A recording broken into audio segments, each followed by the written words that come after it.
आता 5-6 दिवस आपल्याला कल्पना आहे की मुलांना शाळा कॉलेजला सुट्ट्या पडलेल्या आहेत आणि एक वेगळं वातावरण आहे. तर एक 8-10 दिवस मला तुम्ही द्या.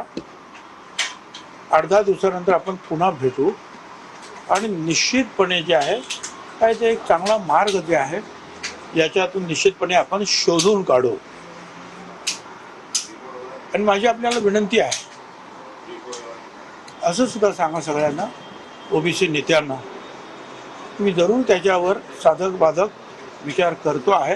हा सुद्धा निरोप जो आहे ओबीसी आणि त्यांच्या ओबीसीना सपोर्ट करणारे सर्व जे काही घटक आहेत त्या सगळ्यांना सांगा की आपण थोडं शांततेने घेऊया आणि एक 10-12 दिवसामध्ये आपल्याला जेवढं काही चांगलं काही करता येईल, काही मार्ग काढता येईल त्याबद्दल सखोल चर्चा आपण करू.